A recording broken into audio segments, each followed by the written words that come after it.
My name is Irene Crow, and I am from Illinois. I lived there most of my life, and I went to school in Sonneman, Illinois, a place nobody ever heard of, and just a little small town. What was it like growing up back in those days compared to now? Well, I don't know, quite a bit different, really. I think the kids grow up a lot faster now. Probably a lot is the same, but then with the times changing, like they have, that makes everything. You know, anything that stands out? My childhood, well, I had 8 brothers and sisters. And we never moved. I never moved. I lived in the same place all my growing up, and then after that I moved many times. Yeah. But I grew up in a small little village. And the school that I went to, it was 8 grades in one schoolroom. Wow. So that's a little different than it is nowadays. Is there some moments related to news that stand out to you, or moments you remember seeing happen that stand out? Oh, I don't know. Of course, the war started, World War II started, but I don't remember much about it. I was pretty young at the time. I was married, and my husband was in the Air Force for 30 years, and we were married before he went in, so I always say I was in too. And we had a good life in the Air Force. He retired from there, and we moved around several times. You know how you do when you're in the military. You get transferred, or they get transferred from one job to another. He was an airborne radio operator, is what he did, and he was very fortunate. We were only separated for 1 year. He had to be overseas for 1 year without me. And otherwise, in the 30 years, we were very fortunate. It isn't everybody that has it that lucky, you know, because they will be overseas more. But in the job that he had, he didn't have to be overseas much. Where was he for that 1 year? In Thailand. He passed away about 3 years ago. A lot of things happened in that time, you know. More modern things came along during those years. Well, I think kids are more, I guess back up a bit. So many mothers had to go to work, you know, and kids, a lot of kids kind of raised themselves. That's true. You know, and so a lot of them did a really good job.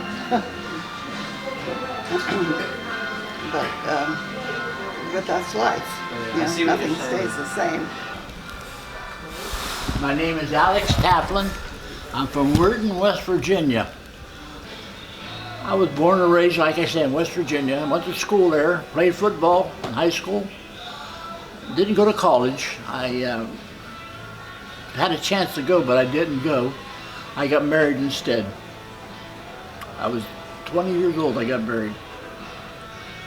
Had 4 children, because I was A1 for draft, and the Korean War was on. I didn't want to go to war. My dad says, don't go. They shoot at you, they don't pay any money. So he was in the service in World War II.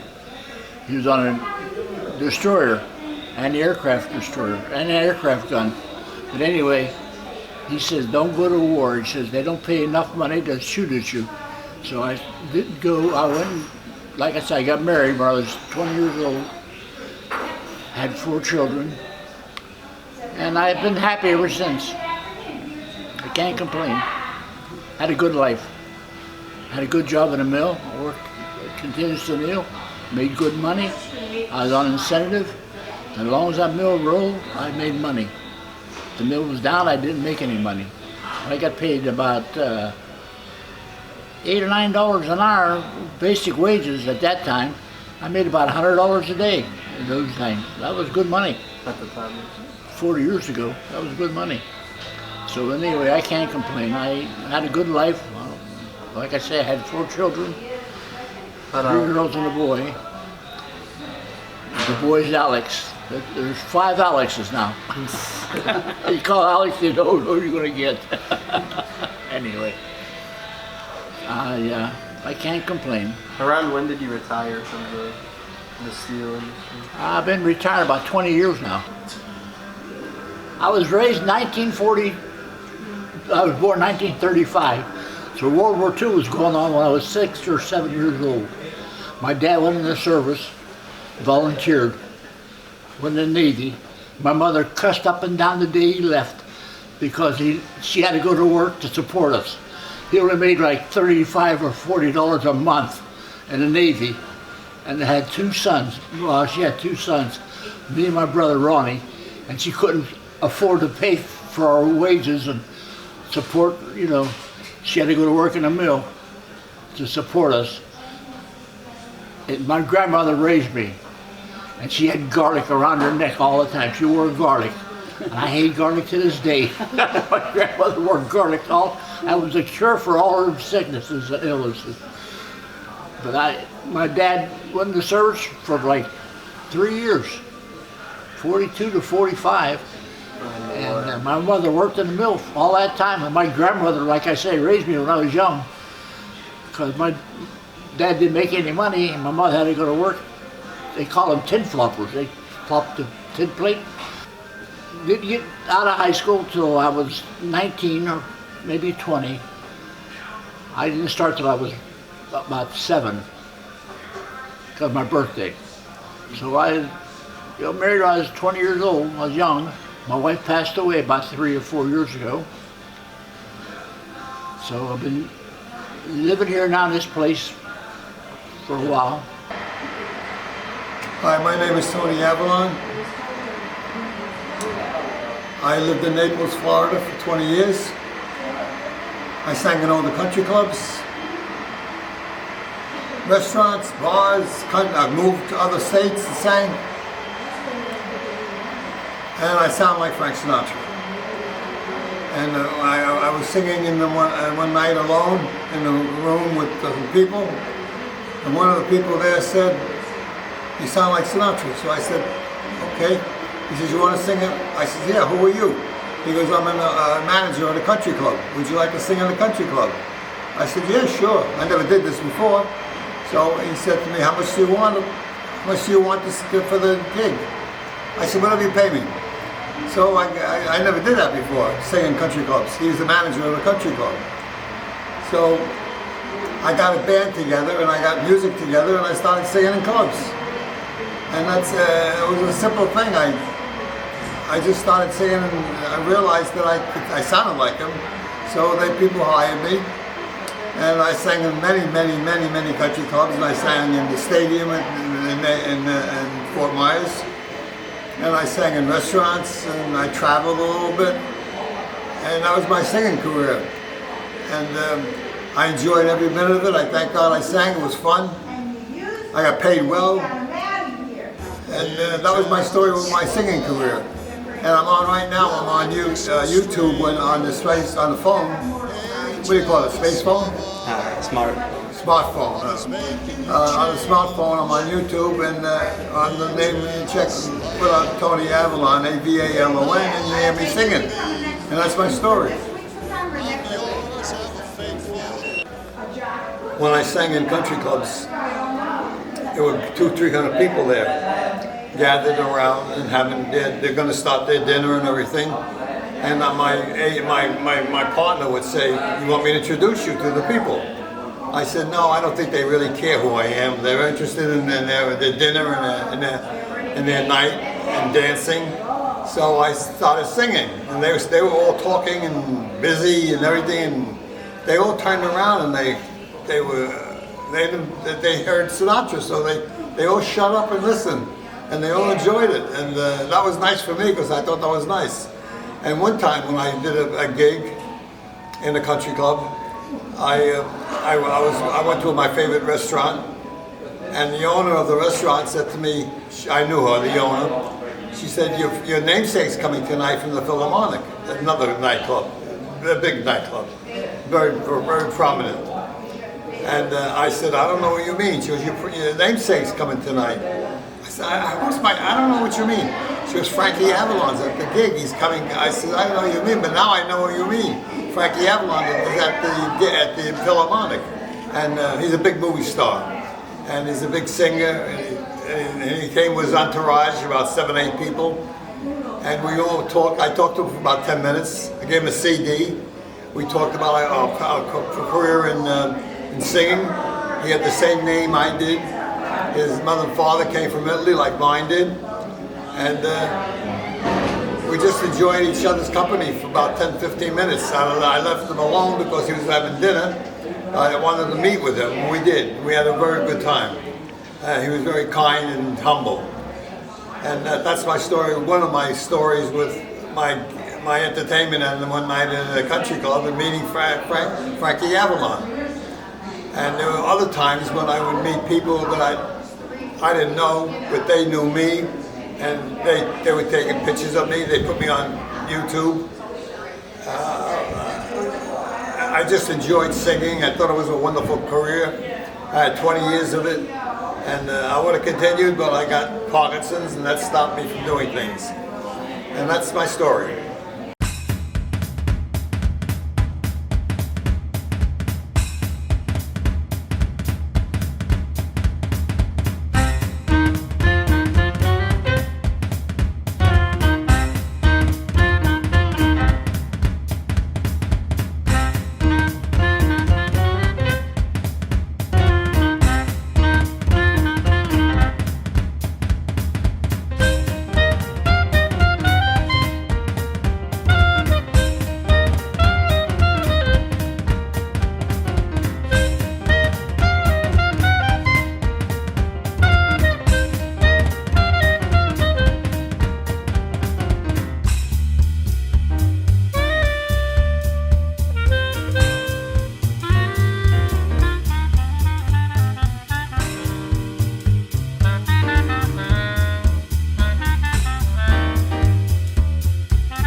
You're just gonna talk about your